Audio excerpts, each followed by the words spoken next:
honestly, last year is over, and this is a new year, and it's new blood and it's fresh air, and we just ready to go out here and compete, have a great week of preparation, and go get it this weekend. Stand to the right, Larry. Josh, you allow yourself to appreciate the stakes and how people outside of the state are watching this game, and it's, you know, arguably the biggest game of the weekend in college football? Oh yeah, you know, the stakes, you know, definitely higher, but at the end of the day, it comes down to just doing our job and playing our 111th and doing it the right way and playing together and having fun all around, so yeah. All the way to the left, Daniel. Jim talked about this as an elimination playoff sort of game. I'm curious, does that change the way you prepare for it? Does that change your outlook when you're practicing in preparation for a game? Yeah, so I mean, you know, when you change how you prepare, you know what I'm saying, during the season, you know, that's a problem. We've been preparing the right way every week. This week it definitely is higher stakes, and we're going against an in-state rival, but you know, just attack it the same way and elevate for sure. But at the end of the day, you know what I'm saying, it's about us having a great week of preparation, attacking the right way, like we have been doing every single week this season. Staying on the left, John.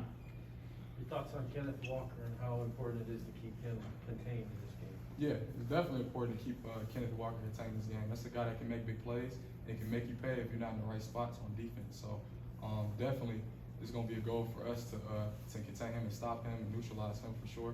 And that'll be a big piece for us. Zach.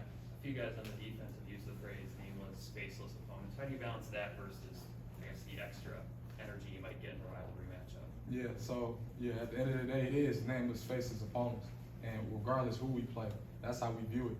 We just trying to go get it, but it is Michigan State week, and we know that, and we just ready to have a great week of preparation and ready to go get it this weekend. Is that a phrase new this season? Nameless, faceless. So that's a phrase that I first heard from my linebacker coach, Coach Hilo, and he talked about it to us and emphasized it to us. And, you know, we use it ever since starting the camp. You know, nameless, faceless opponents. At the end of the day, it don't matter who you going against, but you know, you just gonna give it your all and play together and do your job and go get it. Back to the right side, Larry. What do you think the energy will be like in the stadium on Saturday, and like you did at Madison?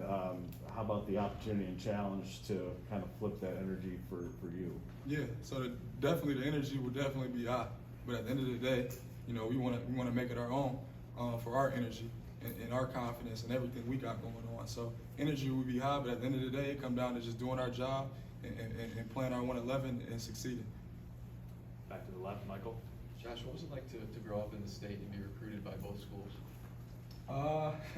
You know, growing up in the state of Michigan, my whole life, you know what I'm saying? You know, my dad was always, you know, a Michigan fan growing up, and I had the privilege of being a little bro to a UMich alum that played linebacker here, James Ross. Definitely, you know, I always heard growing up of the significance of the rivalry, and I always, you know, I was a Michigan guy.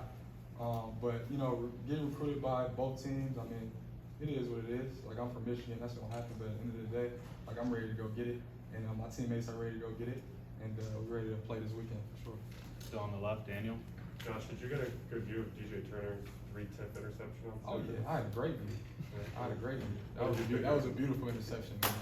DJ's a guy, you know, that he was actually my recruit. I was his official visit coming in, and that's a guy that always just attacked everything the right way, worked hard, and you know, as I opened up in my drop and broke over and seeing him get that tip pick, I was just so happy for him. It was such an amazing play, and he's going to continue to do big things for us in our defense. Got time for a few more for Josh. If you have additional questions, please raise your hand and we'll get to you. Angelique on the left. Josh, how much is it up to you and Aiden and maybe a few other of the Michigan guys to really educate the younger guys and guys who aren't from the state on this rivalry and how physical it is? Oh yeah, it's definitely a physical, gritty game, and it's definitely important for us as guys in state, me and Aiden specifically, guys that are captains, guys that are leaders, guys that are in state, to emphasize the importance of this rivalry. But at the end of the day, like I've been saying, it's about just doing our job and executing and preparing the right way so we can have a great win this weekend. Okay, just a few more. Go back to the left, Austin.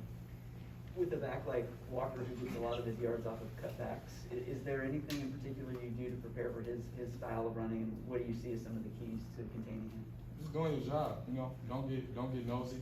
Doing your job, staying where you're supposed to stay, setting it on the edges, and you know, doing your job and playing it inside out. At the end of the day, he definitely makes big plays and make people pay for sure, and has a really dynamic running game. as far as in itself, as far as his lateral movement. But at the end of the day, just about doing our job, playing our 111, and having a great game. Clayton?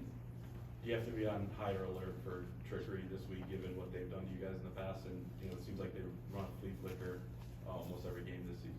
Yeah, I mean, trickery is always up in the air, especially in big games. But at the end of the day, having great eyes, reading our keys, doing our job, that's gonna get it done. To the right. Sorry. Hi, the fans certainly care if this is a noon kick or a night kick. What do you guys think about kicking earlier? It don't matter. It don't matter what time we play. Let's just go play. Regardless of anything, give us a time. Let's just go play. Let's go do what we do, and let's get in this game. Final question for Josh, Larry. You kind of sound like you're ready to play right now. Is Saturday gonna be not here quick enough for you, or do you have any sleep tips for yourself? Definitely excited, of course. You know what I'm saying? But at the end of the day, have a great practice today. Prepare the right way all week, and the game gonna come when it comes.